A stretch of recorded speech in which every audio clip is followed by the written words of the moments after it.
ایک بھائی نے سوال کیا ہے کہ محترم میرا کاروبار جو ہے وہ ٹھپ ہو گیا ہے۔ پہلے اچھی آمدنی تھی، اچھا کاروبار تھا، لیکن اب کاروبار جو ہے وہ ٹھپ ہو گیا ہے۔ مجھے کہ ایسا عمل بتائیں، ایسا وظیفہ بتائیں جو میرا کاروبار چل سکے اور میری روزی کا جو ہے اچھا سلسلہ بن سکے۔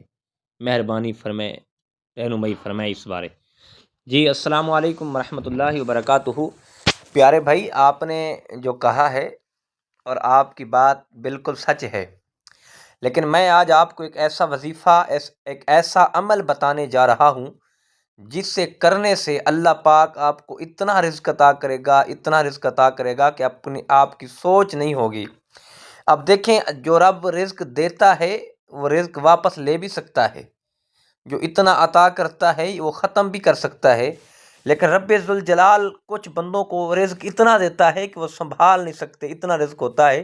لیکن اللہ کہتا ہے کہ جب میں تمہیں رزق دے رہا ہوں تو تم میرے راہ میں خرچ بھی کرو، اس میں سے یتیموں کا حصہ بھی نکالو، مسکینوں کا حصہ بھی نکالو، غربا کا حصہ بھی نکالو، اور میرے نام پہ خرچ کرو اور دین پر بھی خرچ کرو۔